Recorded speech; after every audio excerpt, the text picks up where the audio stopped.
Hello दोस्तों, नमस्कार। तो आपका स्वागत है टीच वो एजुकेशन में। तो आज हम पढ़ेंगे क्लास 12 के चैप्टर 6 भक्ति सूफी परंपरा के 40 MCQ क्वेश्चन। जो ये वो क्वेश्चन है जो आपके लास्ट ईयर के पेपर से उठाए गए हैं, 10 ईयर के। और इसमें ज़्यादातर चांसेस होते हैं कि आपके पेपर में मिड टर्म या फाइनल टर्म में आएँ। तो चलिए पढ़ते हैं इसका पहला क्वेश्चन। और अगर आप नए हैं तो चैनल को सब्सक्राइब करना ना भूलें, अपने दोस्तों को भी शेयर करें ताकि उनकी भी हेल्प हो। तो पहला क्वेश्चन हमारा कि भक्ति आंदोलन का मुख्य उद्देश्य क्या था।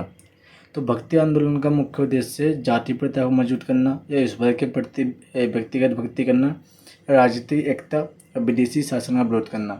तो जो भक्ति आंदोलन का मुख्य उद्देश्य था, ईश्वर के प्रति व्यक्तिगत भक्ति करना।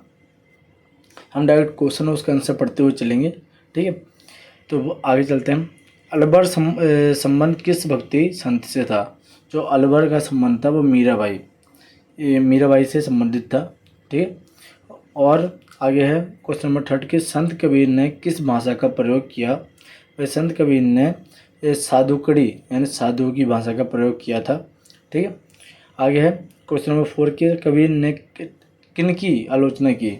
कबीर ने हिंदू मुस्लिम दोनों की रूढ़ियों की आलोचना की। मतलब जो रूढ़ी मतलब पुराने सोच है, विचार है, जो ऐसी परंपराएं जो है समाज का लिए अच्छी नहीं है, उनका विरोध किया, ठीक है। हिंदू मुस्लिम दोनों को किया था। अगला है कि सूफी संतों की खानका क्या कहलाती थी। भाई दरगाह को खानका बोलते थे, ठीक है। आगे क्या है क्वेश्चन नंबर 6 के भक्ति शब्द का अर्थ क्या है। भक्ति शब्द का अर्थ है ईश्वर के प्रति प्रेमपूर्ण समर्पण या फिर ईश्वर के प्रति समर्पण होना, ठीक है। यह है भक्ति का अर्थ। अब क्वेश्चन नंबर 7 है कि दक्षिण भारत में भक्ति आंदोलन के प्रारंभिक प्रवर्तक कौन थे। तो भाई प्रारंभिक प्रवर्तक आलवार और नैनार यानी भगवान विष्णु और भगवान शिव के भक्त, ठीक है। आगे बढ़ते हैं। भाई गुरु नानक का जन्म कहाँ हुआ था। तो गुरु नानक का जन्म तलवंडी यानी ननकाना साहिब में हुआ था। अब क्वेश्चन नंबर 9 बढ़ते हैं भाई कि सूफी संत ने किसके माध्यम से उपदेश दिया था। तो सूफी संत ने सरल भाषा और गीत के माध्यम से अपने उपदेश दिए थे। अब क्वेश्चन नंबर 10 है कि चिश्ती सिलसिले में संस्थापक भारत में कौन थे। तो जो चिश्ती सिलसिले थे उसको ख्वाजा मोइनुद्दीन चिश्ती था, ठीक है। चिश्ती सिलसिले के संस्थापक इसे माना जाता है ख्वाजा मोइनुद्दीन चिश्ती को। अब क्वेश्चन नंबर 11 है कि संत रविदास किस जाति से संबंधित थे। तो दोस्तों जो संत रविदास थे वो चर्मकार जाति से संबंधित थे, ठीक है, जिसे अभी वर्तमान में चमार बोला जाता है, ठीक। आगे है क्वेश्चन नंबर 12 के पदावली किसकी रचना है। पदावली मीराबाई की रचना है, ठीक है। अब आगे बढ़ते हैं क्वेश्चन नंबर 13 कि सूफियों की साधना पद्धति को क्या कहा जाता है। तो सूफियों की जो साधना पद्धति है उन्हें जिक्र कहा जाता है, ठीक है, जिक्र साधना पद्धति को। अब क्वेश्चन नंबर 14 है कि संत सूरदास किस देवता के उपासक थे। जो संत सूरदास थे वो कृष्ण के उपासक थे, कृष्ण की पूजा और आस्था रखते थे कृष्ण के अंदर, उनकी उपासना करते थे, ठीक है। आगे है कि तुलसीदास की मुख्य रचना कौन सी थी। तो तुलसीदास जी की मुख्य रचना रामचरितमानस थी, ठीक है। ये क्वेश्चन बहुत बार पूछते हैं तो इसको माइंड में सेट कर लेना आप लोग। आगे क्वेश्चन नंबर 16 कि संत दादू दयाल किस क्षेत्र से संबंधित थे। जो संत दादू दयाल थे वो राजस्थान से संबंधित थे। अब क्वेश्चन नंबर 17 है कि ये सूफी मत का उद्भव कहाँ हुआ। तो सूफी मत का उद्भव अरब में हुआ था, ठीक है। अब क्वेश्चन नंबर 18 हमारा अल्लाह एक है का संदेश किसने दिया। जो अल्लाह के बारे में संदेश दिया है वो कबीर जी ने दिया था, ठीक है, कि अल्लाह एक है यानी कि भगवान एक ही है। आगे है कि गुरु ग्रंथ साहिब किस धर्म का पवित्र ग्रंथ है। तो गुरु ग्रंथ साहिब सिख धर्म का मुख्य ग्रंथ या फिर पवित्र ग्रंथ माना जाता है, ठीक है। आगे है कि चिश्ती सिलसिले की विशेषता क्या थी। भाई संगीत और कव्वाली द्वारा उपदेश देना इसकी मुख्य विशेषता मानी जाती है। आगे है क्वेश्चन नंबर 21 कि भक्ति आंदोलन ने किसे महत्व दिया। तो भक्ति आंदोलन ने ईश्वर के प्रति भक्ति को महत्व दिया है, ठीक है। अगला क्वेश्चन नंबर 22 है कि आलवार संत किसकी भक्ति करते थे। जो आलवार संत थे वो भगवान विष्णु की भक्ति करते थे।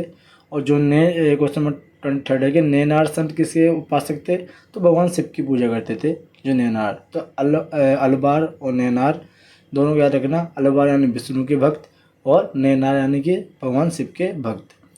अब क्वेश्चन नंबर 24 है हमारा कि बाबा फरीद किस सिलसिले से जुड़े थे। जो बाबा फरीद हैं वो चिश्ती सिलसिले से जुड़े हुए थे। अब क्वेश्चन नंबर 25 है कि सकल संत कविता किसकी रचना है। जो सकल संत कविता है वो कबीर की रचना है। और क्वेश्चन नंबर 26 है हमारा कि मीराबाई किस राजघराने से थी। जो मीराबाई थी वो मेवाड़ की राजकुमारी थी। ठीक है, याद रखना। इस क्वेश्चन को भी कई बार पूछा गया है कि जो मीराबाई है वो किस राजघराने से बिलोंग करती थी। तो भाई वो मेवाड़ से थी, वो एक राजकुमारी थी। और अगला है क्वेश्चन नंबर 27 कि गुरु नानक ने किसकी आलोचना की। भाई गुरु नानक ने जातिवाद और पाखंड की आलोचना की। ठीक है। अगला है क्वेश्चन नंबर 28 कि किस सूफी संत ने हिंदू मुस्लिम एकता का संदेश दिया। तो निजामुद्दीन औलिया जो था तो उसने क्या कहते हैं हिंदू मुस्लिम एकता का संदेश दिया था। ठीक है। अब कबीर का जन्म स्थान परंपरा के अनुसार कहाँ माना जाता है। भाई परंपरा के अनुसार उनकी पैदाइशी वाराणसी यानी बनारस की मानी जाती है। ठीक है। अब क्वेश्चन नंबर 30 है कि सूफी संत का मुख्य उद्देश्य क्या था। तो सूफी संत का मुख्य उद्देश्य समाज में सुधार करना था। ठीक है। अगला है क्वेश्चन नंबर 31 कि गुरु नानक के अनुयायियों को क्या कहा गया। सिख कहा गया है। जो गुरु नानक के अनुयायी थे, गुरु नानक जी को मानते हैं, उन्हें सिख बोला जाता है। ठीक है। अब क्वेश्चन नंबर 32 है कि भक्ति आंदोलन ने किसे अस्वीकार किया। तो भक्ति आंदोलन ने जातिवाद और मूर्ति पूजा को अस्वीकार किया था। इसका विरोध किया गया था, मतलब मूर्ति पूजा और जातिवाद की। अब आगे है सूफियों ने किस माध्यम से शिक्षा दी। वे सूफियों ने संगीत और भक्ति के माध्यम से शिक्षा दी। अब आगे है क्वेश्चन नंबर 34 कि कबीर की रचनाएं किस ग्रंथ से संकलित है। तो कबीर की रचनाएं हैं वो बीजक। ये क्वेश्चन भी मोस्ट रिपीटेड है, ज़्यादातर पूछ लेते हैं ये कि जो कबीर की रचना है वो किस ग्रंथ से संकलित है। तो बीजक ग्रंथ से संकलित है। ठीक है। क्वेश्चन नंबर 35 है कि रामानुज किस संप्रदाय से जुड़े थे। जो रामानुज थे वो वैष्णव संप्रदाय से जुड़े हुए व्यक्ति माने जाते हैं। अब क्वेश्चन नंबर 36 है कि संत नामदेव किस क्षेत्र से थे। संत नामदेव थे वो महाराष्ट्र से बिलोंग करते थे। ठीक है। अब क्वेश्चन नंबर 37 है कि भक्ति संतों ने किस भाषा में रचनाएं की। जो भक्ति संत थे वो किस भाषा में रचना की। वो क्षेत्रीय बोली, जिस क्षेत्र में जिस भाषा का प्रयोग किया जाता था उसी क्षेत्र की भाषा में अपने कहते हैं अपनी रचनाएं लिखी, अपना उपदेश दिए, ज्ञान दिया, मतलब। ठीक है। और क्वेश्चन नंबर 38 है कि कबीर का निधन कहाँ हुआ। तो कबीर का निधन मगहर में हुआ था। ठीक है। अब क्वेश्चन नंबर 39 है कि भक्ति आंदोलन का समाज पर क्या प्रभाव पड़ा। जो भक्ति आंदोलन था उसका समाज पर क्या प्रभाव पड़ा। तो वह समाज में समानता और भाईचारे का प्रसार, ये प्रभाव पड़ा है भक्ति आंदोलन का। अब क्या गुरु नानक का प्रसिद्ध उपदेश क्या था। तो गुरु नानक का प्रसिद्ध उपदेश माना जाता है सतनाम वाहे गुरु। ठीक है। तो दोस्तों ये तुम्हारे 40 क्वेश्चन थे चैप्टर के। और जितने भी इम्पोर्टेंट क्वेश्चंस बनते हैं बड़े वाले 8 मार्क्स वाले, 6 मार्क्स वाले हर चैप्टर के, और या फिर पूरे चैप्टर के जितने भी नोट्स बनते हैं, क्वेश्चन बनते हैं, उसकी वीडियो आपको अलग से अपलोड की जाएगी चैनल पे।